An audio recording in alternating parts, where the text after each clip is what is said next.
Example number 7. Suppose customers in a hardware store are willing to buy N of P boxes of nails at P dollars per box. So P stands for dollars. As given by the following function, and complete parts A through D. The function N of P equals 80 minus 3P squared, and P is between 1 and 4, including 1 and 4. So to find the average rate of change, well, it's going to be this regular formula for the average rate of change. Remember that the average rate of change is just any 2 points, okay? And you're finding the slope of the secant line through those 2 points. So it's just your traditional slope formula. So if you've got an A here and a B here, that's like x1 and x2. And you have an f of A here and an f of B here. That's like y1 and y2. So it's just the same formula. The y2 minus y1 over x2 minus x1 is just f of B minus f of A over B minus A. So the format is just a function format. Now we want to find this average rate of change in the price from $2 to $3. So I need to do f of 3 minus f of 2 over 3 minus 2. So that denominator is easy. It's a 1. So f of 3 means n of 3, right? So n of 3, function just happens to be named n. So that's 80 minus 3 times 3 squared. And so that's going to be 80 minus 3 times 9. And 80 minus 27 is 53. So 53 is the average rate of change from $2 to $3. And since N of P stands for the demand in the number of boxes, this is going to be 53 boxes per dollar increase of the price. Part B. Now the instantaneous rate of change is going to be the limit as h goes to 0. So look, these denominators here are h this time. And so what this means is, let's go back to our little sketch. Okay, so here's A, and here's B. But what they're saying is the difference between these two is a distance of h units. So instead of calling this B, they're going to call this A plus h. So then it's going to be f of A plus h minus f of A over, and look, A plus h minus A will give us an h in the denominator. So that denominator is just a plain h like you see in our choices. So f of A plus h minus f of A. Now, what makes it instantaneous is we're going to make this distance between these points get shorter and shorter. So h is going to 0. That distance between is going to 0. So eventually you're going to be right on this point, and you're finding the slope at that exact point, not between 2 points. So it shows up better on a curve. So here's your secant line like this. But if you move this point closer and closer and closer, eventually you're finding the slope of the line that is at this single point, and that's called the instantaneous rate of change. So we do that by saying the limit as h goes to 0. We're decreasing that distance. All right, so our correct answer has to be C here. All right, f of A plus h minus f of A over h. Now they want us to find it at exactly 2. So that means A is 2, right? So we're going to need to do f of 2 plus h minus f of 2 divided by h.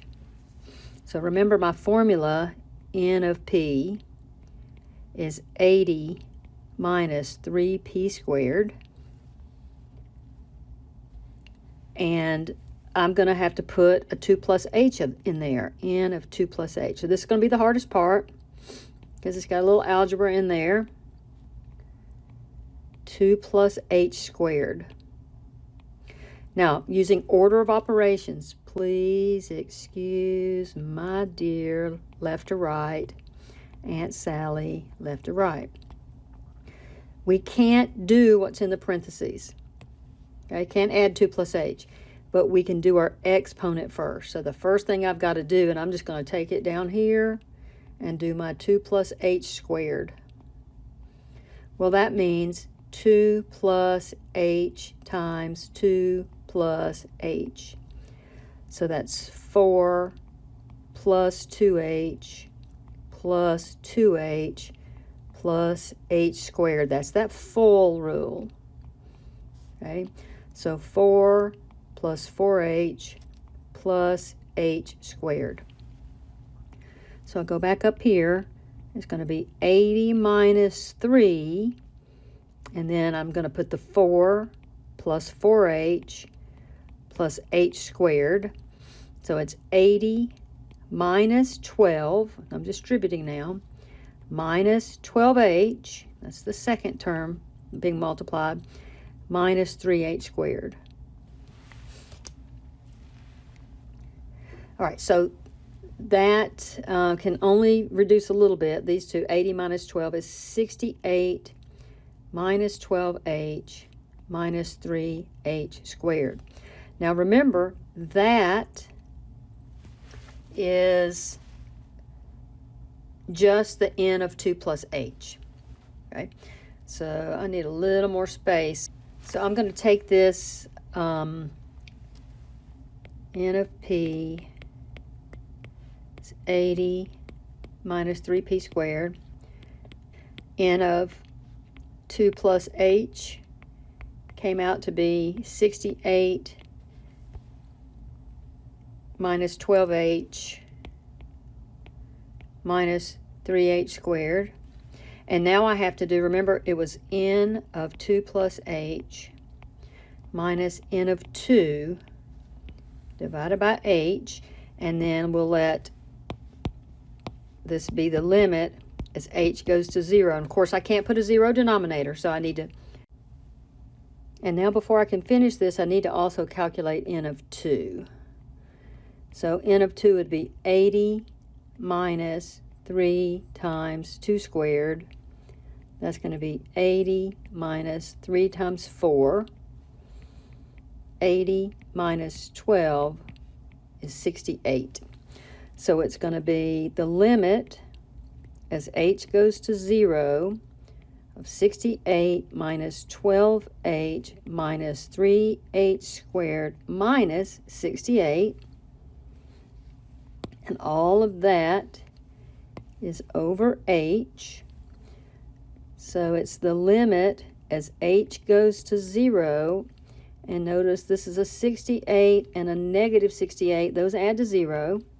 So I have a negative 12h minus 3h squared divided by h. I still can't put in the 0. However, I notice that we have common factor of h in both of those. So I'm going to rewrite it with each one over the common denominator, negative 12h h minus 3h squared over h, and that gives me the limit as h goes to 0 of negative 12 minus 3h.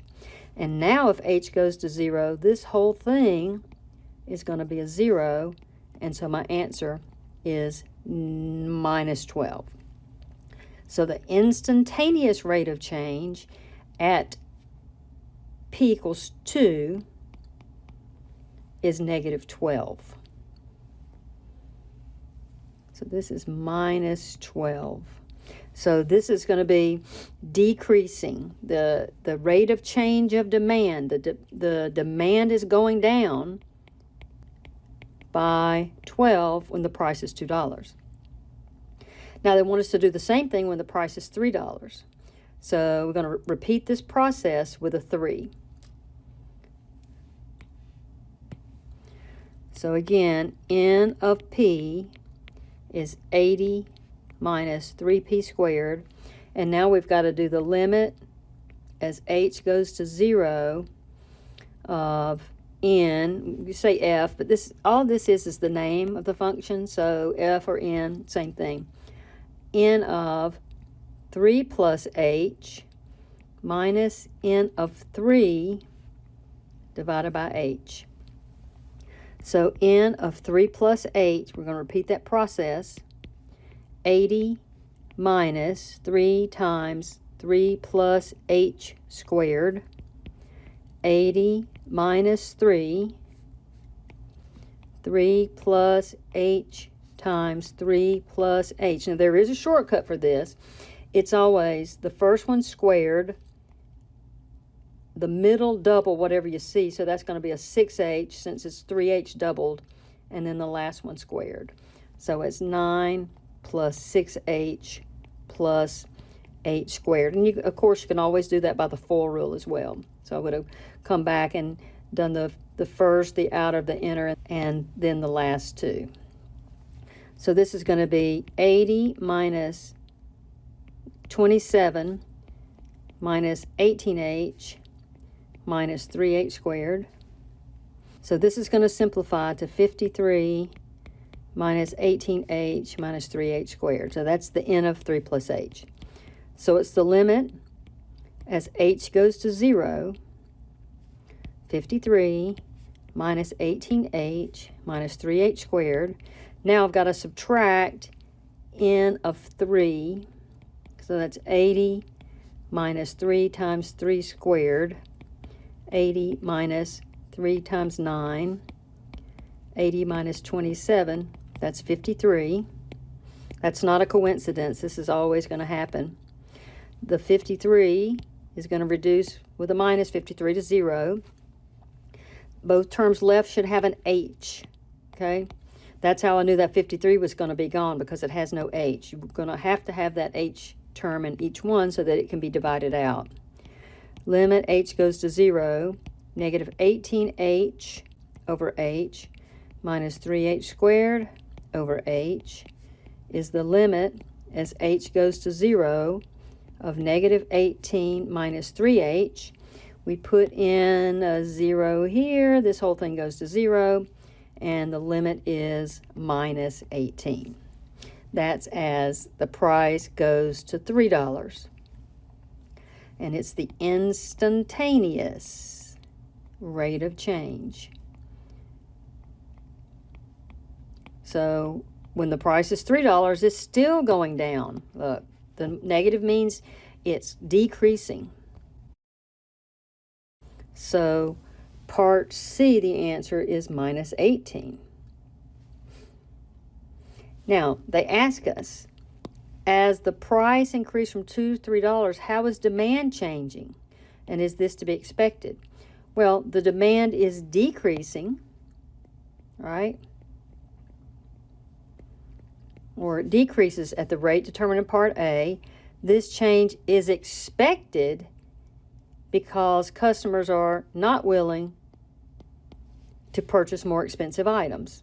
So as price goes up, generally speaking, and we'll discover later in the semester that there are some cases where when price goes up, there is no flexibility and you still have to buy it. For example, gas for your car. When price goes up of gas, you still have to get gas if you own a car. As price goes up, demand goes down. Now that's in this case. And this is only between $2 and $3, right? Because that's all we know about. We don't know what's happening at $4 or $5. And in fact, this model only works for prices between $1 and $4. Example number 8. For the given function, find the equation of the secant line through the points where x has the given values. Now remember, the secant line has a slope that's a regular slope, f of b minus f of a over b minus a. So what we have to do is say that our a is -3, our b is 1, because we're going from -3 to 1. So we have to do f of 1 minus f of -3 over 1 minus -3. Now be careful in the denominator. This double negative makes a positive, so my denominator is a 4. For my numerator, I need to do f of 1. That is 1 squared plus 1. So that's 1 plus 1 is 2. And f of -3, now I need to be careful here. Since I'm squaring a negative, I need to put that in parentheses. So a negative times a negative is a +9, plus a -3 is a 6. So we have for our numerator, f of 1, 2 minus f of -3, 6 is -4, and then -4 divided by -4 is -1. Now all this is the slope of the secant line. Okay, let me show you this graph. So here's the graph of x squared plus x, and what they're asking us to do is find the equation of the secant line from -3, here's x is -3, to x is 1 right here. So it's this line right through that. Now we already know what the slope of that line is. We just found that slope to be a -1. And if you look at this line, look, we go from any point on the line, down 1 to the right 1, still on the line, down 1 to the right 1, down 1 to the right 1. So the slope is indeed -1. So now we want to write the equation of that line. Y equals mx plus b. We have 2 points on the line. If you put in a 1, you get out a 2, okay? If you put in a -3, you get out a 6, okay? We'd already calculated those. And you can see from the graph that it's true. So using either point, and I will pick the one that has no negatives in it, it doesn't matter. It's just you might not make as many mistakes if you can avoid those negative signs. You'll get the same answer either way. So 2 is my y, -1 is my m, my x is 1 plus b. So 2 is -1 plus b, add 1 to both sides, 3 is b. So y is -1x plus 3. And that makes sense too, because look, this b is your y-intercept, and there it is, 3. So we have a slope of -1 and a y-intercept of b. And that's our final answer for the equation of the secant line. So y equals -x plus 3. Now, I could have used, you may be familiar with, y minus y1 is mx minus x1. I can use that formula as well. Y minus 2 is m, -1, x minus 1. So y minus 2 is -1x, or just -x plus 1. Add 2, and look, I get the same answer. Y equals -x plus 3. So that's the equation of my secant line for this curve between -3 and 1.